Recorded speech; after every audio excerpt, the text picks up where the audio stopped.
Okay, I promise we're going to get back to ICE talk, ICE protests, LA riot talk, all of that stuff. Donald Trump kept the receipts on Gavin Newsom talk.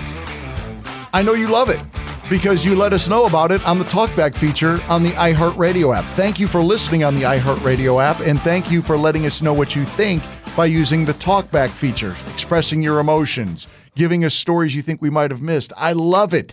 This is Kelly Nash, and I guarantee we're going to get into that in just a minute. But first, there's other news that happens that, unfortunately, we're not really getting the full attention that I think it deserves. Yesterday was a huge day in the MAHA movement, Make America Healthy Again movement.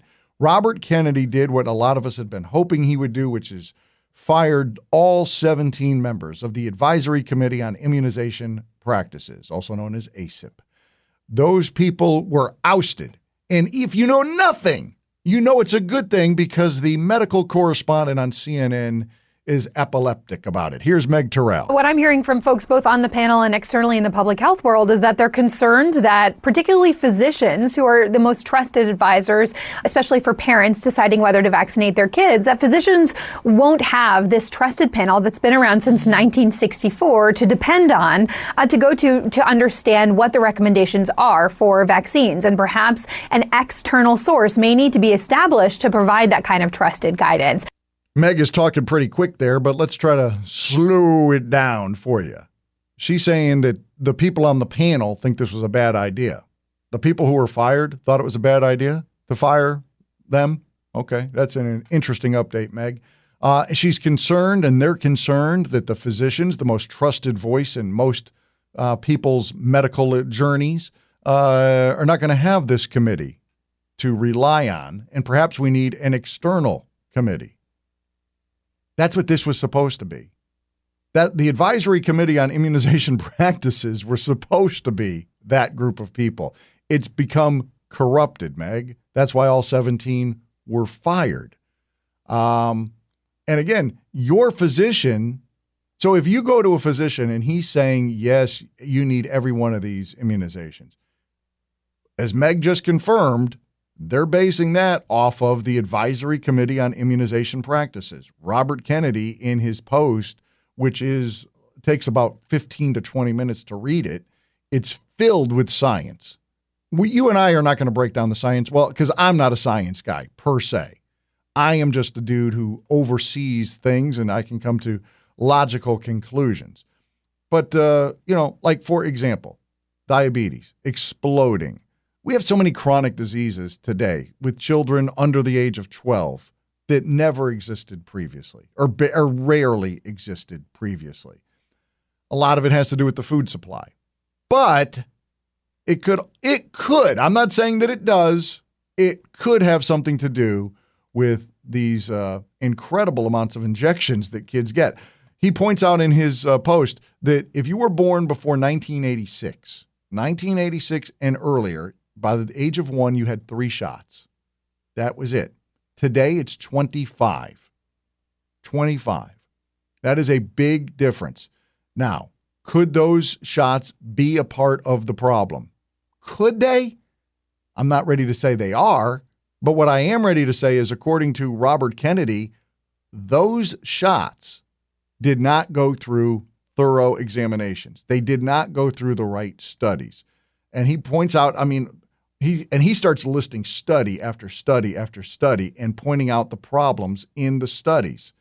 And so, again, we don't know that these shots, these 22 extra shots that you receive before the age of 1, are doing stuff. But we also have for example, I am the parent of an autistic child, and I'm not looking for sympathy. Yes, it breaks my heart that my son, who was born in the 90s, still needs help tying his shoes today. And I wonder what kind of a man he would have been had he not had autism. Do I blame the doctors for giving him all these shots? Of course not. That's what they were told to do. That was the quote-unquote science of the day.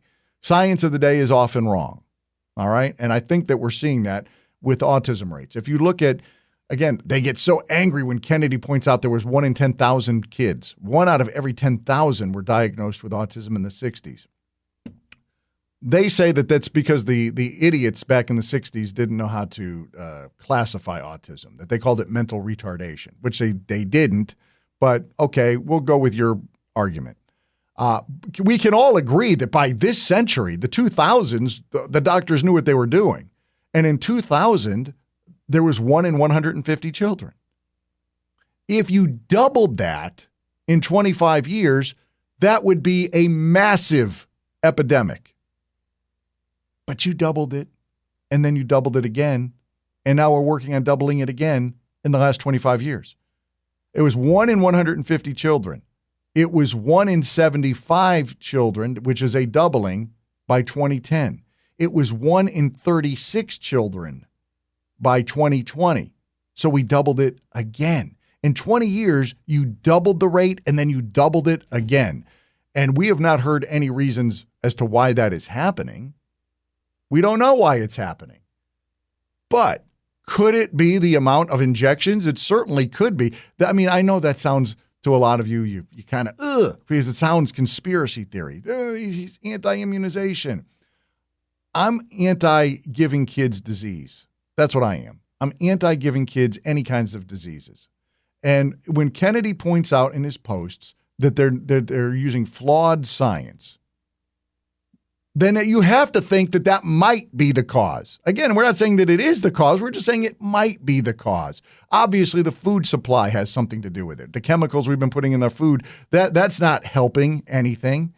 We have incredible rates of disease in the United States of America. We live longer. They always want to point out to that. And the life expectancy in the 60s was like 68 years. It's now like 78 years.